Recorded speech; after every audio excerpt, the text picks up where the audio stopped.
संत माधवदास जी रोज शाम को जगन्नाथपुरी में समुद्र किनारे टहलने जाते थे।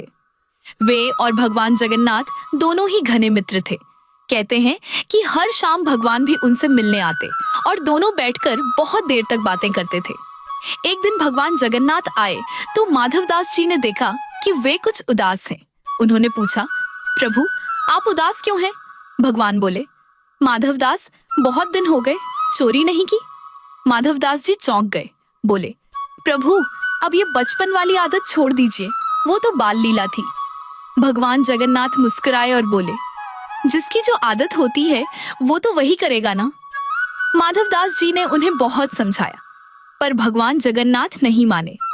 आखिर में माधवदास जी बोले, अगर इतनी इच्छा है तो कर लीजिए चोरी।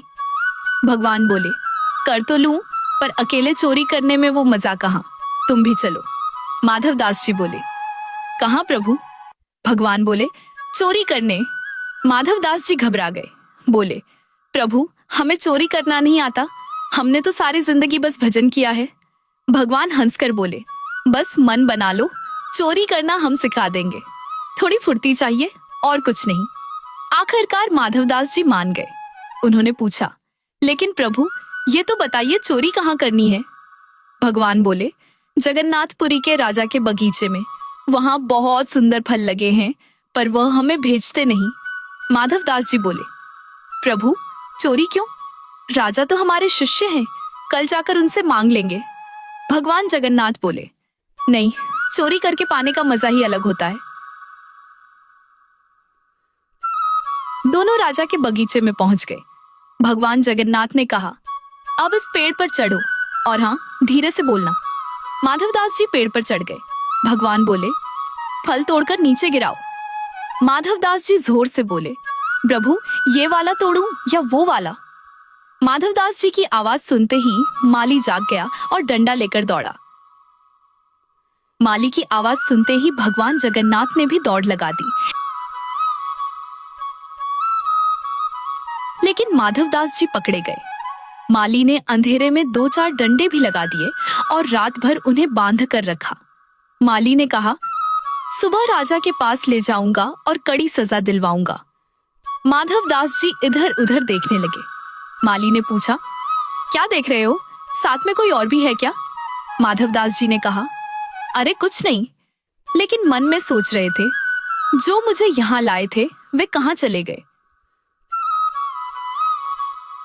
सुबह माली उन्हें राजा के पास ले जाने लगा। रास्ते में ही राजा मिल गए। उन्होंने देखा कि उनका गुरु बंधा हुआ है। राजा गुस्से में माली को डांटने लगे। माधवदास जी बोले, इसे कुछ मत कहिए, जब हम ऐसा काम करेंगे तो सजा तो मिलेगी ही। राजा ने पूछा, आपने क्या किया? माधवदास जी बोले, चोरी। राजा हैरान रह गए, आपने चोरी क्यों की?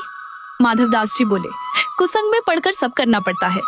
राजा ने पूछा, किसका कुसंग? माधवदास जी बोले, ये बात महल पहुंचकर बताऊंगा। महल पहुंचकर उन्होंने पूरी घटना बता दी। सब कुछ सुनकर राजा की आंखों में आंसू आ गए और शरीर रोमांचित हो उठा। उन्होंने तुरंत पूरा बगीचा श्री जगन्नाथ जी के नाम कर दिया। शाम को फिर माधवदास जी समुद्र किनारे पहुंचे। भगवान फिर प्रकट हुए और मुस्कुराकर बोले, संत जी रात कैसी बीती?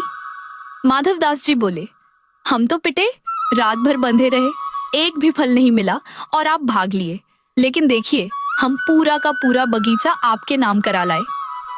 कहते हैं कि आज भी वह बगीचा श्री जगन्नाथ जी के नाम से जाना जाता है।